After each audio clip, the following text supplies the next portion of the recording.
pesantren yaitu kitab Takrib. Bismillahirrahmanirrahim. Qala al-musannif rahimahullah ta'ala wa nafa'ana bi ulumihi fid dharain amin. Bismillahirrahmanirrahim. Alhamdulillahi wahdahu. Segala puji bagi Allah Zat yang Maha Esa, Al-Qahiri yang berfirman fi kitabihi di dalam kitabnya, yaitu di dalam Al-Quran. Falaula nafara min kulli firqatin minhum ta'ifatun liyatafaqahu fid-din. Falaula nafara, sebaiknya keluar dari desanya. Nafar ini artinya sebetulnya berlari, artinya keluar dengan cepat ketika sudah memasuki usia remaja. Sebaiknya keluar dari daerah, min kulli firqatin, dari setiap masyarakat. Firqah ini bisa bermakna golongan, bisa bermakna masyarakat. Minhum, daripada firqah. Siapa yang sebaiknya keluar? Ta'ifatun, segolongan, yaitu sebagian dari mereka. Keluar kemana?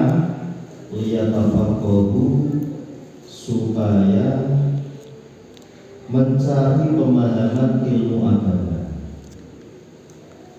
supaya belajar ilmu agama. Tafaqquh itu belajar ilmu agama. Fitini, di dalam masalah agama. Liyatafaqahu, supaya mencari pemahaman.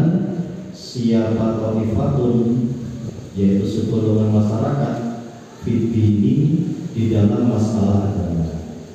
Surat At-Taubah ayat yang ke-122.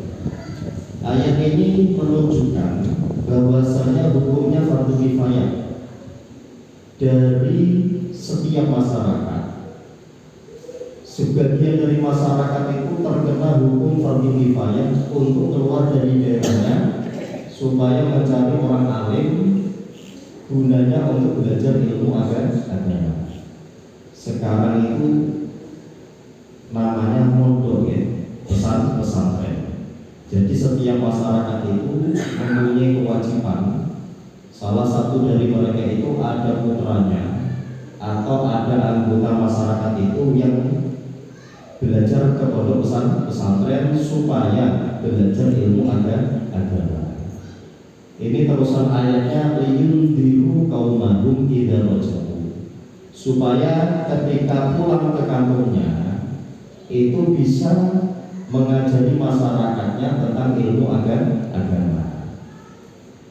Jadi masyarakat itu ya lingkupannya luas, bukan hanya satu perumahan. Pokoknya dari masyarakat satu kecamatan namanya, minimal ada beberapa orang yang belajar ke pondok pesantren untuk mencari orang alim, belajar ilmu agama.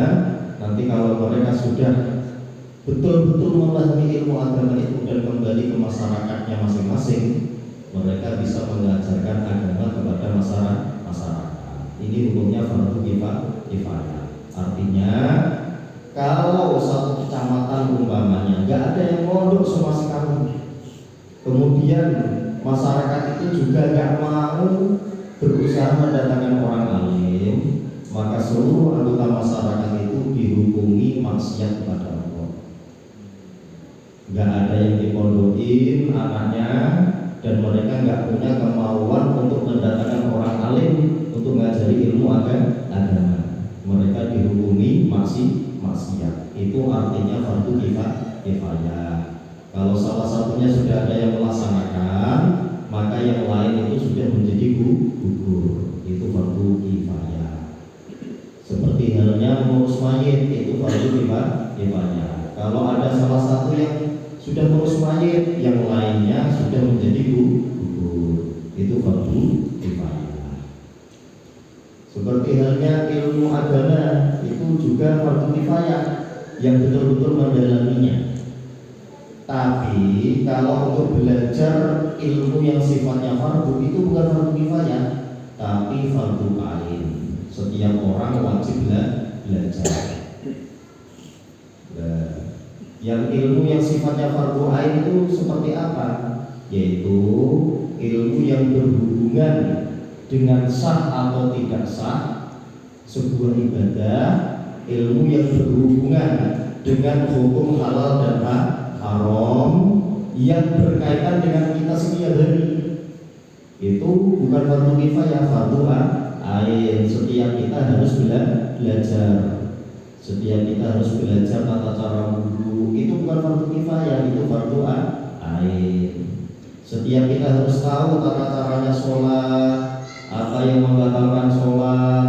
Setiap kita harus tahu tata caranya apa? Istilahnya apa ya? Ketika kita menjadi pedagang, apa yang haram di dalam berdagang, apa yang dianjurkan dalam berdagang, itu fardu ain karena kita menjadi pedagang. Ketika kita jadi petani, hasil tanah kita banyak, kita harus tahu zakat yang harus kita keluarkan berapa.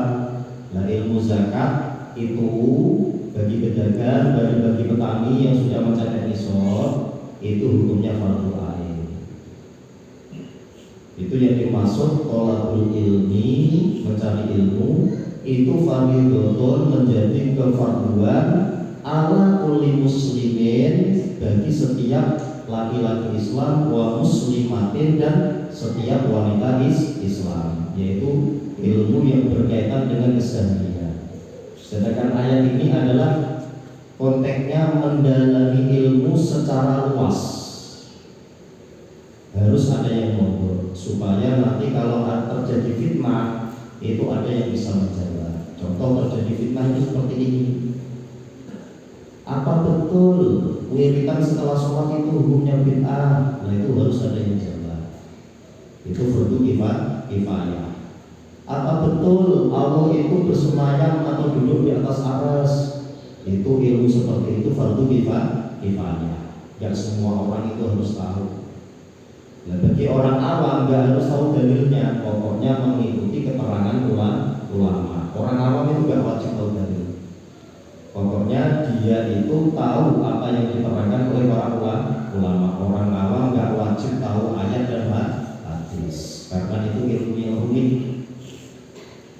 Wassalatu wassalamu ala man la nabiyya ba'da. Semoga sholawat dan salam tetap tercurahkan bagi orang la nabiyya ba'da, yang tidak ada nabi setelah beliau, yaitu Nabi Muhammad Al-Qaili, yang mana beliau telah bersabda fima utiya min jawami'il kalim, dan setiap perkataan beliau adalah bermakna global, karena perkataan beliau jawami'ul kalim, mempunyai arti yang luas.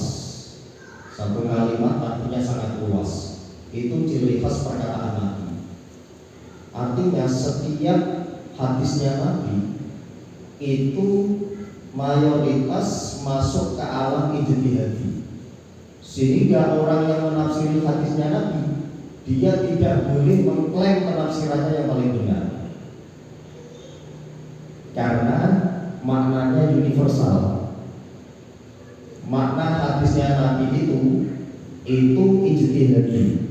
Bisa saja satu hadis yang sama maknanya itu berbeda, sehingga itulah kenapa terjadi macam-macam mazhab.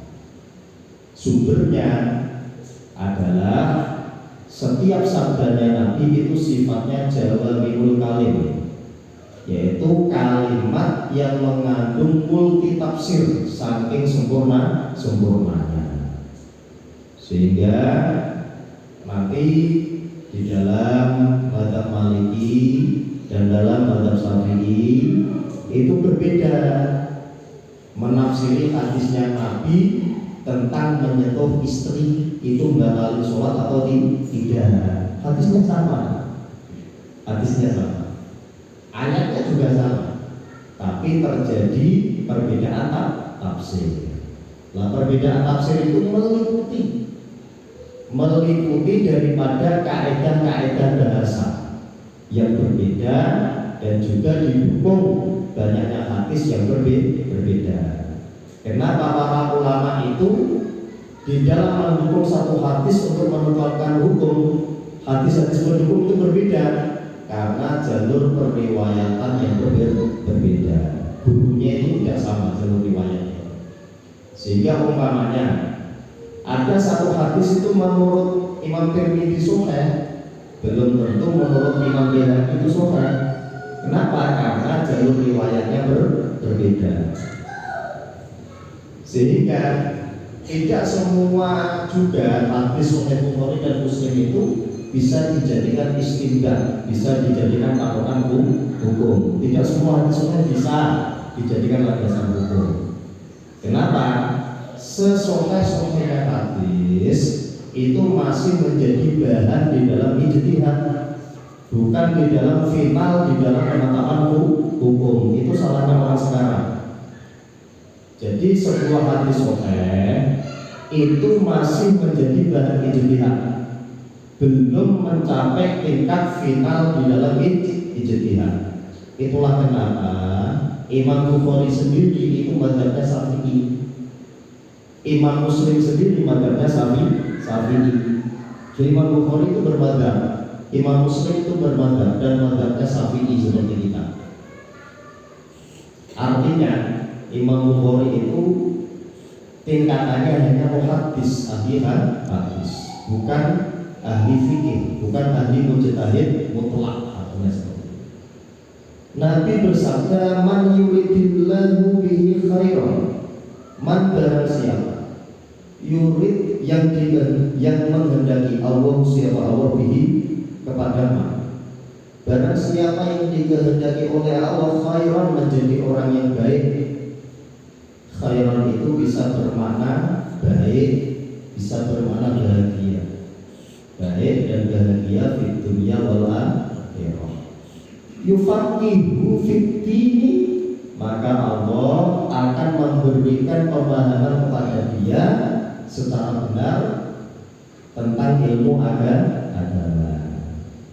Barang siapa yang dikehendaki baik oleh Allah, maka orang itu diberi pemahaman tentang wudu, diberi pemahaman tentang sholat, diberi pemahaman tentang berkeluarga, diberi pemahaman tentang doa, diberi pemahaman tentang macam-macamnya zikir dan yang lain-lain. Alamat orang dikehendaki menjadi baik oleh Allah, orang itu diberi pemahaman agama. Muttafaqun alaihi, hadis riwayat Imam Bukhari Muslim. Wa ala alihi wa sahbihi wa man tabi'ahu bi ihsanin. Fa fiqhun fi dinillahi azza wa jalla, fa faqaha fi dinillahi azza wa jalla, fa alima wa alama. Arti daripada dikehendaki menjadi orang baik dan diberi pemahaman tentang agama, di sini ada proses, terjadi sebuah proses, yaitu mengajar dan belajar. Orang yang diberi pemahaman tentang agama oleh Allah, berarti sebuah kebaikan di tengah masyarakat itu akan terbentuk kalau di masyarakat itu ada proses belajar mengajar. Ada orang alim dan ada muta'alim. Muta'alim itu santri atau murid. Ada orang alim yang menerangkan tentang agama, kemudian ada yang mencari ilmu agama itu sendiri kepada orang alim. Sehingga ciri sebuah masyarakat itu adalah masyarakat yang dikehendaki bagus oleh Allah. Kalau masyarakat di tengah masyarakat itu terjadi majelis ilmu.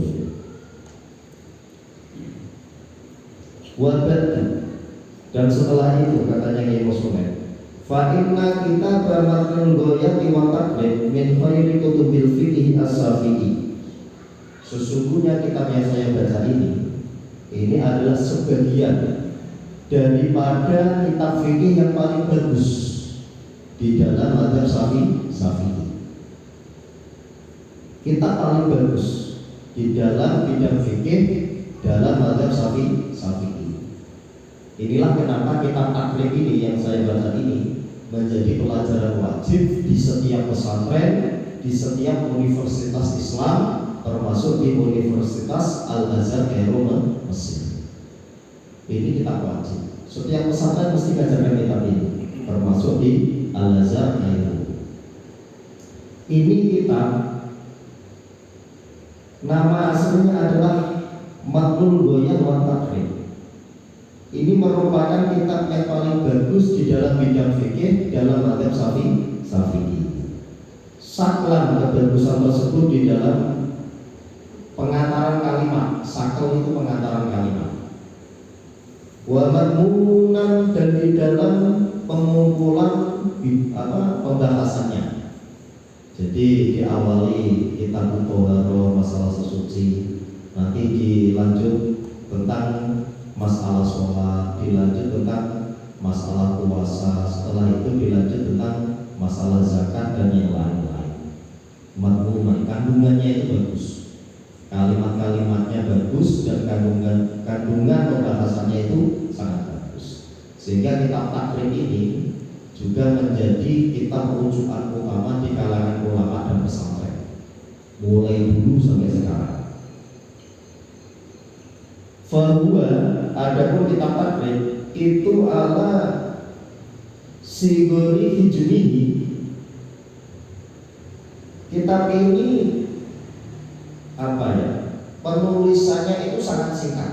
Sigori hijrihi itu bahasanya itu sangat singkat. Tapi qadis tamala ala jami'i abwabil fiqh. Tapi sudah menyangkut seluruh bab daripada pembahasan ilmu fikih. Kitab ini adalah kitab kecil, tapi mampu mencakup semua bab-bab fikih. Itu kitab Taqrib. Banyak kitab-kitab fikih yang kecil dan populer di kalangan para ulama. Dan kitab itu sangat bagus kalimat-kalimatnya, pembahasannya, tapi belum tentu lengkap pembahasannya. Contoh seperti kitab Sulam Safinah. Sulam Safinah itu sebuah kitab fikih yang kecil, bagus pembahasannya, tapi belum lengkap. Kita mau mencari pembahasan tentang jual beli, nggak ada di Sulam Safinah. Seperti itu juga seperti kitab fikih Sulam Taufik. Itu populer sekali di kalangan para ulama dan wajib dibelajarkan, tapi hanya menyangkut masalah ubudiyah, masalah ibadah. Seperti itu juga kitab Bidayatul Hidayah. Di dalam kitab Bidayatul Hidayah kita mau nyari bab haji saja kan? Karena Bidayatul Hidayah walaupun populer dan sangat bagus, hanya masalah ubudiyah sehari-hari, yaitu masalah wudhu dan sholat juga puasa. Berbeda dengan kitab Taqrib ini, selain kitabnya memang kecil, tapi mencakup semua pembahasan bab fikih. Tidak ada satu bab fikih pun kecuali di dalam kitab Taqrib ini dibahas. Sampai nanti ada pembahasan tentang Kitabul Bughah, membahas tentang hukum pemberontak di dalam negara yang sah. Jadi ya apa hukumnya kalau sering demo dan kemudian isinya demo itu narasinya mau menggugurkan pemerintahan yang sudah sah. Itu dibahas di dalam kitab Bughah. Ini hebatnya kitab Taqrib. Wal ma'dharu ahkamihi, dan hukum-hukumnya itu luar biasa. Wa masailihi, dan masalah-masalah yang di dalam kitab Taqrib yang dibahas itu sangatlah luar biasa. Fil ibadati, baik di dalam masalah ibadah. Ibadah itu ya seperti sholat, seperti puasa, seperti haji, umroh, dan yang lain-lain. Wal mu'amalati, baik di dalam masalah sosial atau muamalah. Ini lengkap dalam kitab Taqrib. Muamalah itu seperti nanti kita buyur, kita menerangkan tentang jual beli. Seperti kita berjinayah, masalah hukum pidana atau hukum perdata. Seperti nanti kita berbuat masalah kenegaraan. Itu semuanya lengkap dalam kitab ini, walaupun kitab ini kecil. Waghairiha, dan selain ibadah dan muamalah. Ma'asuhulatil ibarati, dan ungkapan-ungkapan dalam kitab ini mudah untuk difahami. Berbeda dengan kitab-kitab yang sangat klasik, yang sangat klasik lah, kitab-kitab abad ke-5, abad ke-6 itu ibarat-ibaratnya atau ungkapan-ungkapannya itu susah untuk dipahami. Walaupun orang alim itu masih butuh kamus. Seperti orang mau membaca kitabnya Imam Fakhrul Razi. Imam Fakhrul Razi itu abad 5, itu susah sekali. Orang mau membaca kitab Al-Um punya Imam Syafi'i itu susah sekali. Berbeda dengan kitab-kitab daripada kalangan ulama kontemporer. Ini termasuk beliau ini baru beberapa ratus tahun yang lalu yang mengarang kitab ini, namanya Al-Qabil Husain. Wa jamalil lafzi, dan kalimat-kalimat dalam kitab ini sangat indah. Wa husni tarkibi, dan susunannya itu sangat bagus. Ila janibi ma intaza bihi min taksimati maudu'iyati, sehingga mudah difaham perbedaan antar bab per bab. Tashulu alal mutafaqihi, sehingga orang yang mau belajar ilmu fikih itu menjadi mudah. Fidinillahi ta'ala idrokahu, di dalam memahaminya, wastihdorohu, dan di dalam menghafalnya. Jadi kitab ini di sebagian pesantren sampai sekarang itu masih dihafal, termasuk di pesantren sarang, pesantren yang baru. Termasuk dulu saya menghafalkan kitab ini. Itu menjadi materi yang menjadi materi yang lazim untuk dihafal, karena memang kalimat-kalimat di dalam kitab ini sangat mudah dihafal. Berbeda dengan kalimat-kalimat semisal di Sulam Safinah atau Sulam Taufik, walaupun kitabnya lebih kecil dari ini, tapi lebih susah untuk dihafal. Seperti kitab Nihayatul Zain itu lebih kecil dari ini, tapi susah untuk dihafal. Lah keunggulan kitab Takrib ini, kalimat susunan kalimatnya itu sangat indah, bahasa-bahasanya itu enak didengar dan mudah dihafal. Itu keramatnya kitab Takrib ini. Wa yamtazu hadzal kitab, dan kitab ini menjadi berbeda bima kata Allah Ta'ala lahu min qabulin, sebagai bukti bahwasanya kitab Takrib ini sebuah kitab yang sudah diterima oleh Allah. Artinya penulisan kitab Takrib ini menjadi sesuatu yang sudah diridhoi Allah. Buktinya kalimat-kalimatnya mudah dipaham, kalimat-kalimatnya mudah dihafal. Itu menjadi pertanda kalau kitab itu sudah diridhoi oleh Allah.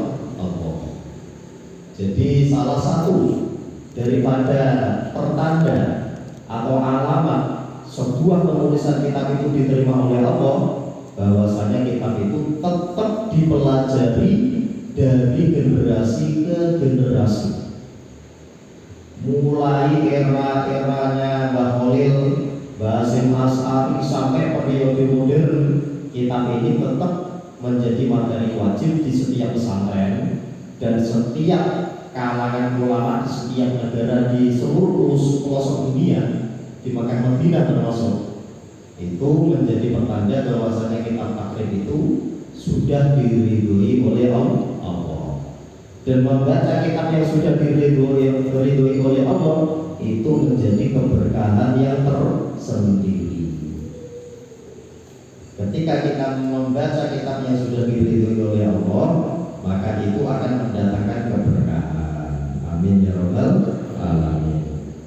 Fatajidu tullabul ilmi, maka setiap santri itu mampu menemukan, wal ulama, dan begitu juga para ulama, qadiman mulai zaman kuno, wa hadisan dan zaman yang modern, muqabbalaini alaihi.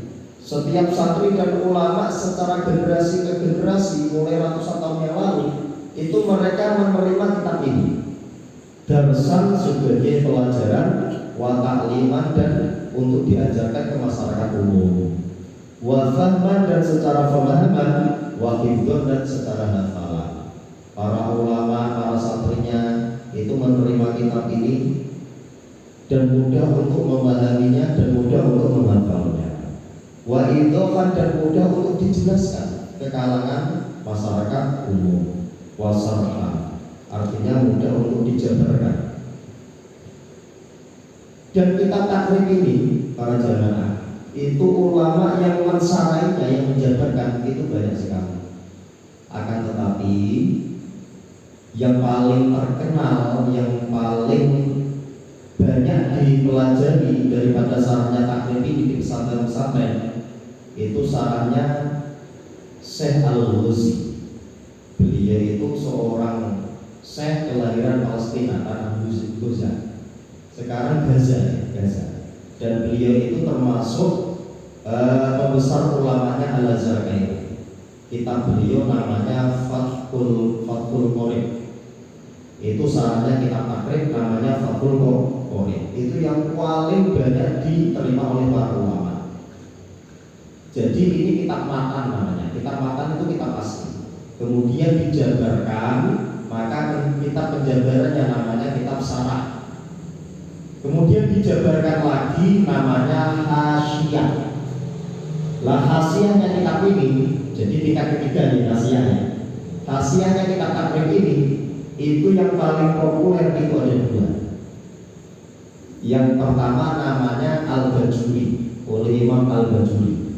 Yang kedua namanya kitab At-Tawsih, yaitu tulisan Imam Nawawi Banten orang Jawa. Sampai sekarang Tawsih itu menjadi pelajaran wajib di setiap pesantren dan universitas. Itu tulisannya Imam Nawawi Banten. Itu leluhurnya di Haji Ma'ruf Amin wakil presiden sekarang. Lah Imam Nawawi Banten itu keturunan dari Sultan Hasanuddin bin Sarif Hidayatullah Kanjeng Sunan Gunung Jati. Lah turunannya sampai sekarang masih banyak. Sampai nanti turun-turun itu termasuk dari Sidik yang ada di Jember ini. Termasuk Kiai Haji Ahmad Muzakisa, pengasuh pondok pesantren Al-Qadiri, itu guru saya. Dan saya tahu tulisan asal beliau. Mulai tahun 97 saya sudah tahu karena dipikul sama beliau di dalam bagian dalam.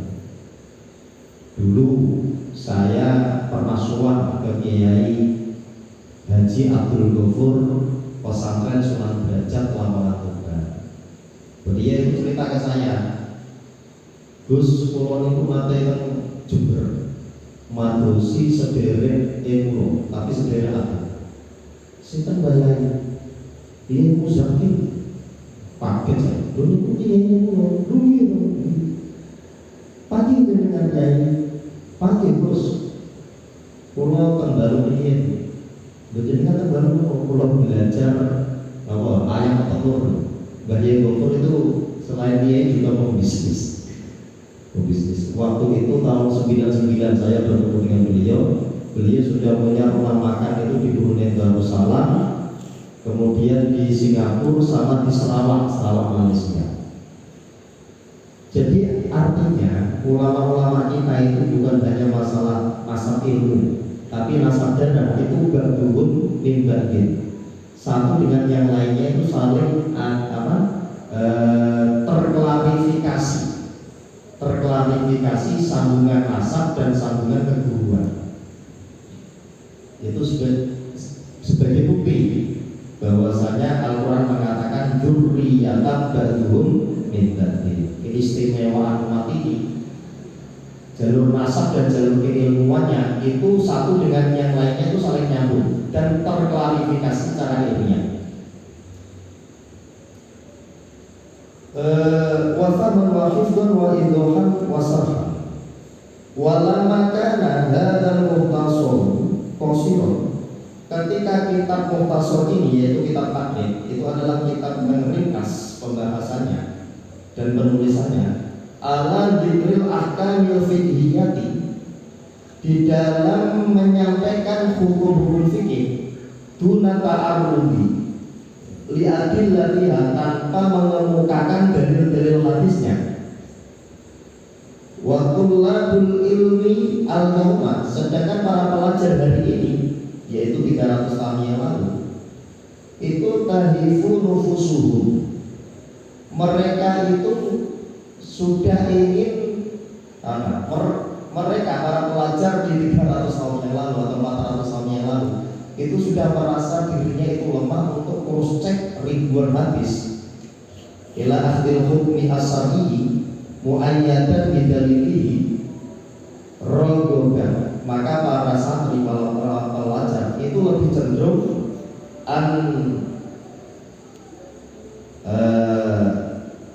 ukhdima dinallahi dinallahi azza wa jalla wa uqaddima lisyabat wa ragitu, maka saya senang. Ini katanya pengantar penulis kitab ini.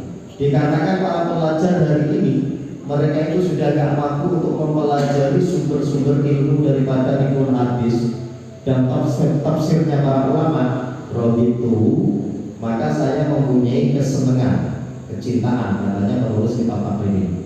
An-ukhdima dinallahi azza wa jalla, supaya saya menjadi pelayan di dalam agama Islam ini.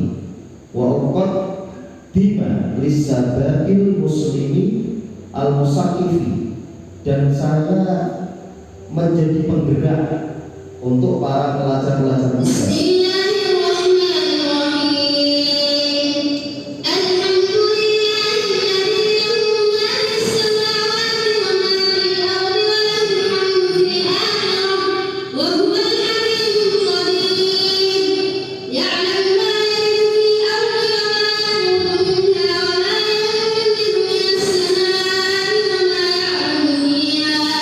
وهو رحيم غفور. وقال الذين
Sa'alani badul astiqo. Sebagian teman saya meminta kepada saya, hafizhullah ta'ala, an amala mukhtasaron, supaya saya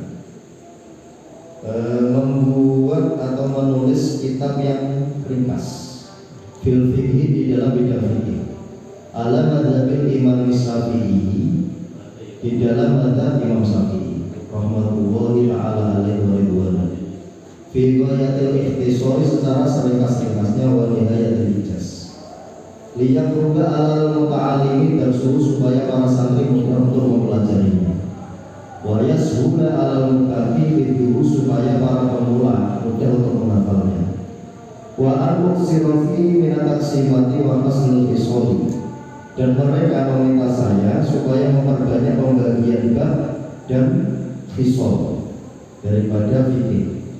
Fa'ajabtuhu, maka saya mengabulkan permintaan ila dzalika, pada penulisan kitab Mukhtasar Fikih, thaliban lisawabi, semata-mata mencari pahala dari Allah, rohiban ila Allah ta'ala, dan semata-mata cinta kepada Allah, fi taufiqi, di dalam mendapatkan pertolongan, lisawabi, menuju kebenaran.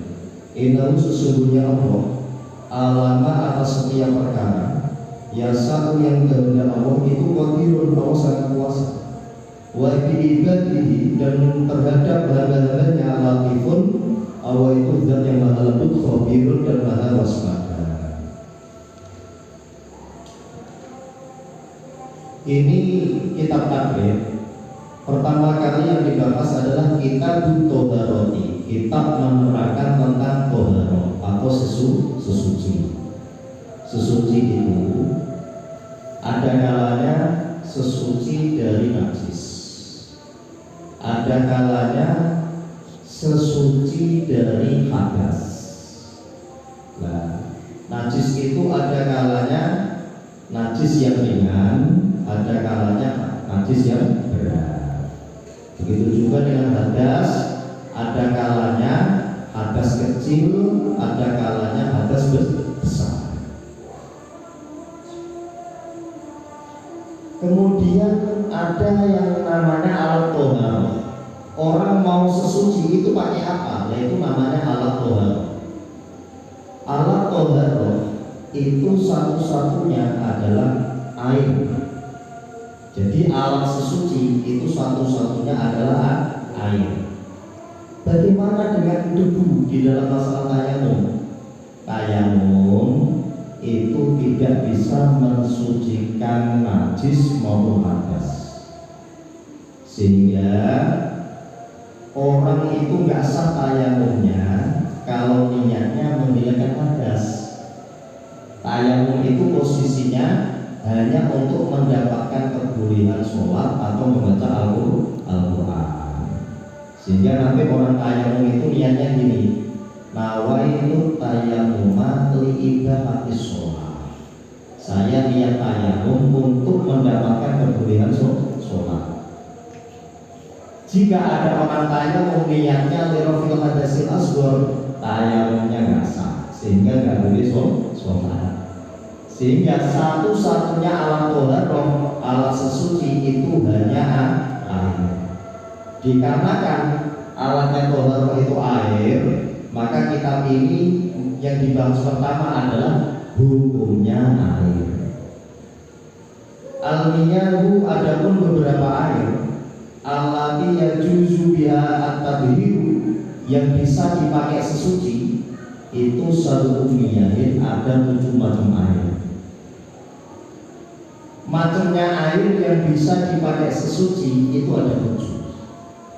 Apakah termasuk air kenapa? Nah, itu kita harus tahu. Apakah termasuk airnya tebu? Nah, kita harus tahu. 7 air yang bisa dipakai sesuci itu apa saja?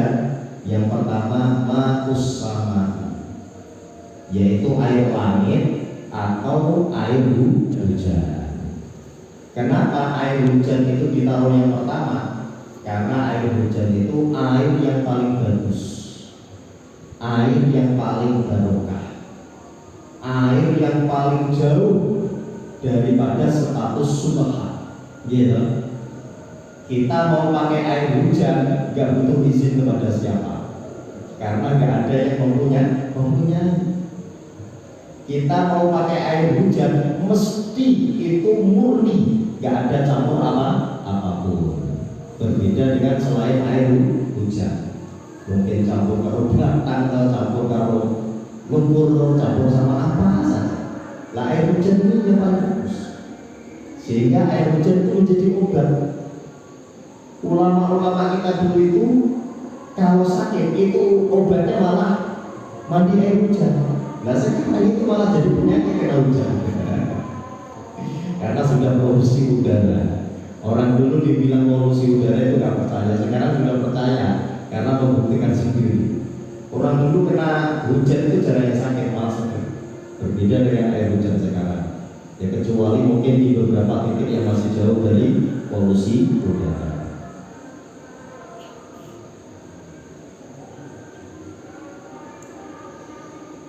Yang pertama adalah air hujan. Wa ma'ul bahri, yang kedua adalah air laut. Nabi pernah ditanya tentang air laut, maka Nabi bersabda, "Wa tahuru ma'u wal hillu maitahu." Air laut itu suci airnya dan halal bangkainya. Bangkainya apalagi yang masih hidup. Jadi semua hewan laut itu halal. Air laut itu suci, terkecuali hewan laut yang juga bisa hidup di daratan. Itu haram ya, seperti kura-kura. Itu haram karena bisa hidup di dua alam. Selama kalau hewan laut itu di daratan kok mati, berarti halal. Ikan paus, ikan hiu gitu, itu halal. Walaupun ada ikan laut bentuknya kayak buaya, halal. Pokoknya itu habitat laut, hidupnya bukan di sungai tapi laut. Walaupun bentuknya mungkin hampir mirip kayak buaya. Air laut itu suci airnya, halal bangkainya, apalagi yang masih hidup. Jadi kalau ada paus terdampar, ikan hiu terdampar, bangkainya itu gimana? Halal. Daripada dibuang cuma-cuma, selama masih bagus dagingnya, sebaiknya dikonsumsi. Kasihan ikannya, nggak ada manfaatnya kalau masih dibuang.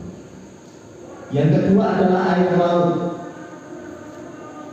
Wa ma'un nahri, yang ketiga adalah air sungai. Yang keempat adalah wa ma'ul bi'ri, air sumur. Yang kelima wa ma'ul aini, air sumber. Sumber itu bisa macam-macam ya. Kadang ya sumber-sumber biasa kita ngedul ada sumber-sumber kecil di tengah sawah secara alamiah itu ya. Kalau orang Jawa itu biasanya bilangnya itu sendang. Ada sendang yang kecil, sendang yang besar. Kalau di kabupaten saya Gerobokan sampai sekarang yang masih ramai itu namanya sendang keongan, itu di dekatnya saya sampai sekarang masih ramai. Tapi yang menjadi wisata nasional itu sendang apa saya namanya lupa. Itu sendangnya Joko Tarub, sampai sekarang masih ramai. Sendangnya Joko Tarub yang Nawang Wulan itu, Nawang Wulan yang mandi di sendang itu, bajunya diambil sama Joko Tarub. Sedang bulus sampai sekarang masih ada, dan itu menjadi wisata termasuk nasional. Sedang bulus itu di kabupaten saya. Nah, sendang itu termasuk ma'ul air sumber. Di desa saya cuma tuh banyak ma'ul air, sumber kecil dijadikan satu, akhirnya menjadi himar, menjadi kebutuhan air masyarakat. Wa ma'us salji, yang keenam adalah air salju atau air es. itu bisa dipakai sesuci. Tapi caranya harus dicairkan dulu. Nggak boleh saljunya saljunya, harus dicairkan dulu. Yang keenam itu air es atau air salju, dicairkan dulu baru dipakai sesuci. Yang ketujuh wama'ul bardi, air embun. Daerah yang saya ketemu ma'ul bardi ada air embun. Jadi air embun itu semisal apa ya, kayak gerimis terus, tapi lembut.